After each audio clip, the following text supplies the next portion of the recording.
साथियों नमस्कार, मैं आपका अपना साथी दीपक कुलड़ी एडवोकेट। साथियों, मैं भादरा सेशन कोर्ट में वकालत करता हूं और मैं आपको बताना चाहता हूं कि अगर आपके ऊपर कोई भी एफआईआर दर्ज हो गई है और आपको ये पता करना है कि उस एफआईआर में मेरा नाम है या नहीं, या फिर उस एफआईआर में जो धाराएं हैं वो किन किन धाराओं में वो एफआईआर दर्ज हुई है, ये पता करना है अगर आपको, और आपको एफआईआर की कॉपी चाहिए, तो दोस्तों मैं आपसे ये बात कहना चाहता हूं कि आप एफआईआर की कॉपी लेने के लिए पुलिस थाने ना जाएं। जी हाँ दोस्तों, आपको पुलिस से बच करके रहना होगा, क्योंकि दोस्तों कॉग्निजेबल क्राइम में पुलिस आपको तुरंत प्रभाव से गिरफ्तार कर लेगी अगर आप पुलिस स्टेशन एफआईआर की कॉपी लेने के लिए जाओगे।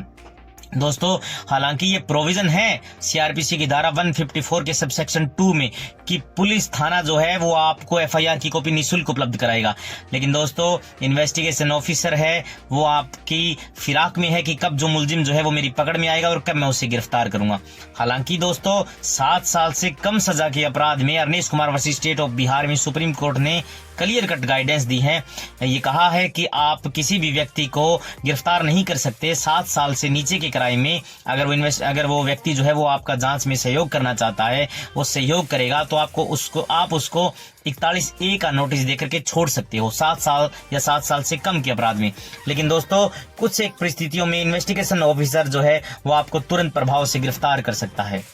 चाहे उसमें 7 साल की सजा हो या 7 साल से कम हो। तो दोस्तों इसलिए मैं कहना चाहता हूं कि अगर आपके ऊपर मुकदमा दर्ज हो जाए तो आप पुलिस थाने में एफआईआर की कॉपी लेने के लिए ना जाएं,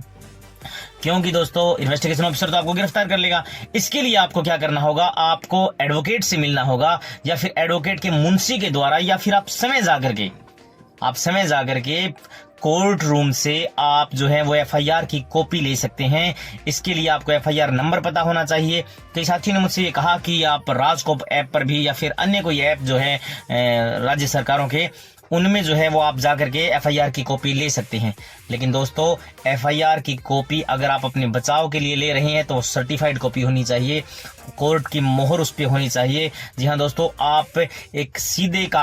कागज जो राजकोप ऐप से निकाला हुआ है या फिर अन्य किसी ऐप से निकाला हुआ है वो सर्टिफाइड नहीं है, तो आप उसको लेकर के एंटीसिपेटरी बेल के लिए नहीं जा सकते, या फिर और आप कोई कानूनी रिलीफ चाहते हो तो उसके लिए आप उस कागज का उपयोग नहीं कर सकते। इसके लिए आपको सर्टिफाइड कॉपी लेनी पड़ेगी, और ये दोस्तों कोर्ट रूम से मिलेगी। आप समय जाकर के ले सकते हैं या एडवोकेट से ले सकते हैं। लेकिन आप ध्यान रखें दोस्तों, अगर आपके ऊपर एफआईआर दर्ज हो गई है तो आप पुलिस थाने से अगर फोन आए या फिर आप कॉपी लेने के लिए जाएं, तो दोस्तों अगर आपको पता है कि आपने संज्ञेय ऐसा कोई अपराध किया है कि पुलिस आपको गिरफ्तार कर लेगी, तो आप सिर्फ एफआईआर की कॉपी लेने के लिए पुलिस थाने ना जाएं दोस्तों,